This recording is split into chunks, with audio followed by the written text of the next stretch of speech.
we're going on a bit more. So Pat, if everybody's there now, because I don't want you to get too wet.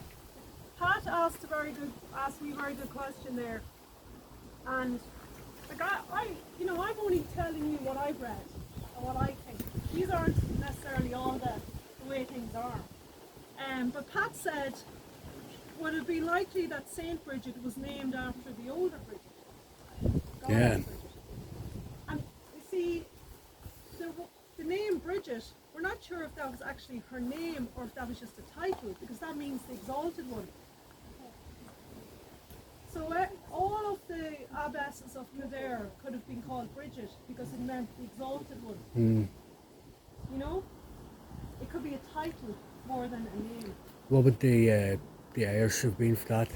What would the Irish have been for that? For Brigette? Brigote or something. Right, yeah. Brigote, whatever. Yeah. I don't know. I'm not an Irish speaker, but so you know, we were just saying as we walked down here, that we're kind of lucky in Ireland, really.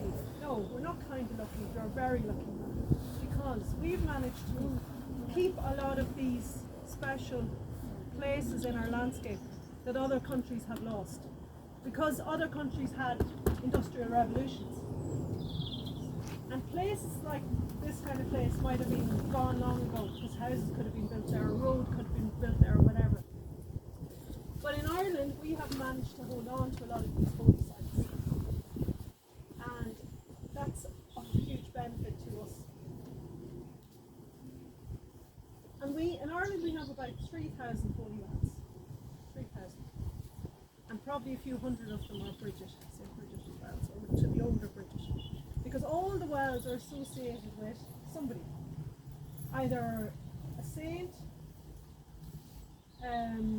you know, or an older pre-Christian goddess who became a saint, or you know, a special animal like a salmon or an eel or something like that, looking after the wells. And that's not unique to Ireland. That's in loads of countries around the world.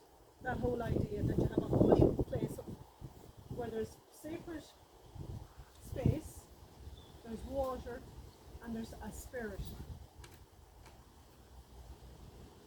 And a lot of the time these wells are in exactly places like this, beautiful places, or wooded glades, or places on the edge, in between places that are on the edge of two things. And that's what we are on. We're, as I said to you, we're on the edge here, very much on the edge. So these are special places with special energy in them. But why are they holy? Nobody knows. Nobody can answer that. Like, why is one well holy and another one isn't? We don't know. But they're associated. They become associated over time. So this is obviously St. Bridget's well. So this is associated with St. Bridget. And you know, anyone who's local to the area here would consider this a very holy place to be in.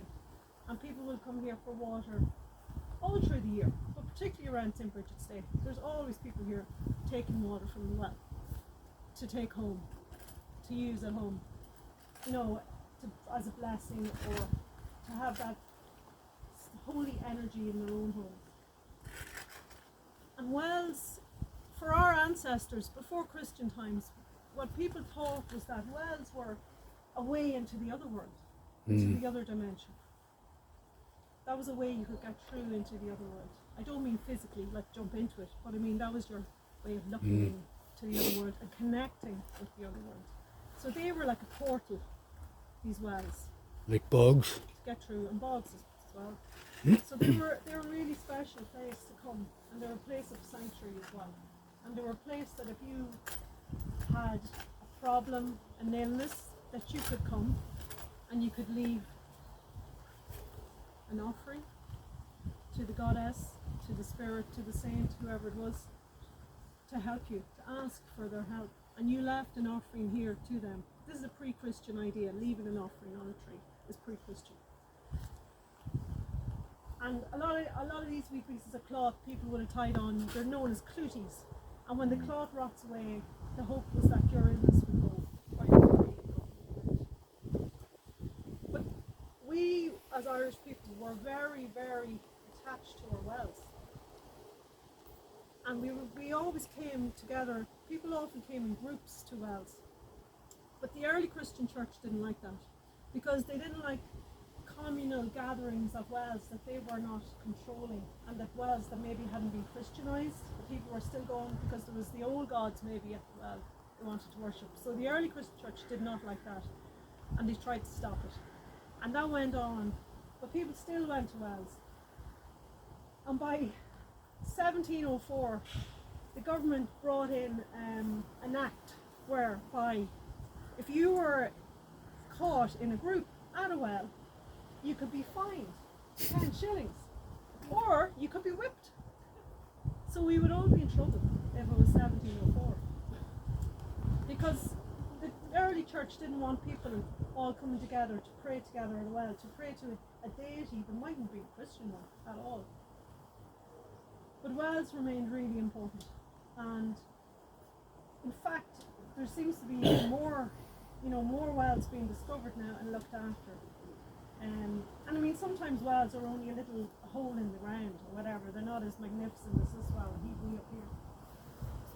But the thing is, we keep that belief and that tradition going, and that's very much a part of our culture as well.